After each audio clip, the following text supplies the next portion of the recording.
है, तो इसमें कोई कठिनाई नहीं है। अब जहां तक कि रिफॉर्म का सवाल है, जो रिफॉर्म हम कह रहे हैं वो बहुत सरल रिफॉर्म है। एक तो यह सुनिश्चित करना, देखिए जो बकाया है डिस्ट्रीब्यूशन कंपनियों का, उसमें से करीब 54,000 करोड़ रुपया बकाया है सरकारी डिपार्टमेंट्स का। राज्य सरकार के जो डिपार्टमेंट हैं उनका बकाया करीब 54,000 करोड़ है। तो उसमें रिफॉर्म यह है कि भाई राज्य सरकार के जो डिपार्टमेंट को पेमेंट करना है पावर चार्जेस का, उसको हर महीने करें, इसकी व्यवस्था हो। और राज्य सरकार के डिपार्टमेंट को डाल दिए जाए प्रीपेड सिस्टम पर, यह व्यवस्था सुनिश्चित करने के लिए। दूसरा, जो राज्य सरकारें सब्सिडी घोषित करती है, कानून के अनुसार उनको सब्सिडी की राशि अपफ्रंट दे देना है डिस्ट्रीब्यूशन कंपनियों को, जो नहीं देती हैं, और यह भी एक कारण है डिस्ट्रीब्यूशन कंपनियों के स्ट्रेस में रहने का। तो दूसरा रिफॉर्म यह है कि आप सब्सिडी की राशि अपफ्रंट दे देंगे। जो आपके घाटे हैं इनएफिशिएंसीज के कारण, मीटरिंग, बिलिंग, कलेक्शन में इनएफिशिएंसी है, थेफ्ट है, उसको कम करने का तो बहुत कठिन ये जो कंडीशनैलिटीज है वो नहीं है। ये ऐसे कंडीशनैलिटीज है जो इन एनी केस उनको करना है और वो करेंगी। जी मेरा सेकेंड लास्ट क्वेश्चन हुआ कि प्रधानमंत्री ने इस पूरे अभियान का जो 20 लाख करोड़ रुपए के राहत पैकेज की घोषणा की है, उसको एक थीम दिया है। थीम दिया है कि भारत को आत्मनिर्भर बनाना है।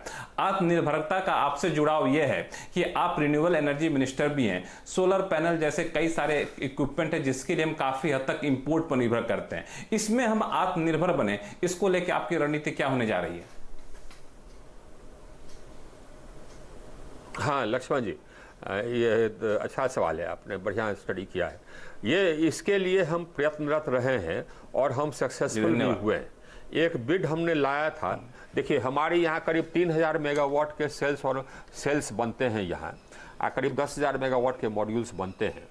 उसके अलावे हमने एक बिड लाया था मैन्युफैक्चरिंग लिंक्ड बिड, जो सक्सेसफुल हुआ है, और 1,000 मेगावाट का सेल और मॉड्यूल के मैन्युफैक्चरिंग का हम लोगों ने ऑर्डर दे दिया है। तो ये तो यहाँ इंडिया में बनना 1,000 बनने का जो कैपेसिटी है उसमें 1,000 मेगावाट सेल और 1,000 मेगावाट मॉड्यूल और बनना प्रारंभ हो जाएगा।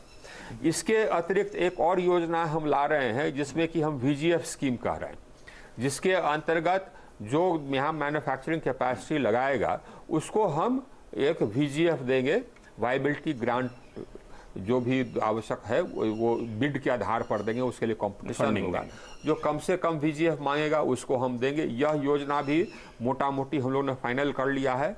वित्त मंत्रालय से हमको इन प्रिंसिपल इस पर कंकरेंस मिल गया है। अब फाइनल डिटेल्ड स्कीम हमारा निकलेगा। उसके अतिरिक्त हम यह भी कर रहे हैं कि 2022 से हम कस्टम्स ड्यूटी लगा रहे हैं इम्पोर्टेड सेल्स और मॉड्यूल्स पर। तो शुरू होगा 20% से, फिर 25%, फिर 30%।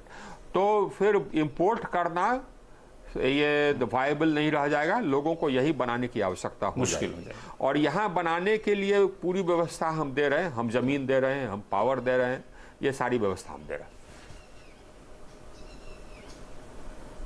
एक आखिरी सवाल आके सिंह साहब मेरा ये है कि लंबे समय से हर कोई इंतजार कर रहा है, आप भी कई प्लेटफॉर्म पे बोले हैं, और ये बहुत ही बेहतरीन प्रावधानों के साथ आपने इलेक्ट्रिसिटी अमेंडमेंट बिल तैयार किया था। बड़े बड़े रिफॉर्म होने थे, लेकिन अभी तक इस बिल को मंजूरी नहीं मिली है, अमल में नहीं आया है। कब तक उम्मीद करें, कहां फंस रहा है मामला? हाँ लक्ष्मण जी, दो है। एक तो हमने टैरिफ पॉलिसी तैयार किया था, रिवाइज टैरिफ पॉलिसी। तो आपको मैं बता दूं, ये खुशखबरी है कि हम लोगों ने उसको फाइनल कर लिया था। कैबिनेट को हम लोगों ने भेजा था। कैबिनेट ने ग्रुप ऑफ मिनिस्टर्स सेटअप की। ग्रुप ऑफ मिनिस्टर्स ने उसको देख लिया है और ग्रुप ऑफ मिनिस्टर्स की सहमति उस पर प्राप्त हो गई है। अब हम उस सहमति के साथ पुनः कैबिनेट जा रहे हैं। तो टैरिफ पॉलिसी आप देखिएगा कि जल्दी ही आपको ये सामने आ जाएगा अप्रूवल के साथ। जो अमेंडमेंट है उसमें जो कुछ जरूरी अमेंडमेंट्स हैं उसको हम लोग सर्कुलेट कर दिए हैं राज्य सरकारों को, उनके विचारों के लिए। वो आ जाएगा, तब उसके साथ फिर हम जाएंगे कैबिनेट में और वो भी हो जाएगा। तो उसके बाद ये अमेंडमेंट, एक्ट अमेंडमेंट और नए टैरिफ पॉलिसी के साथ साथ आप देखेंगे कि सेक्टर में काफ़ी सुधार आ जाएगा। तो मुझे लगता है कि सिर्फ ये 90,000 करोड़ रुपए पर ही नहीं रही है।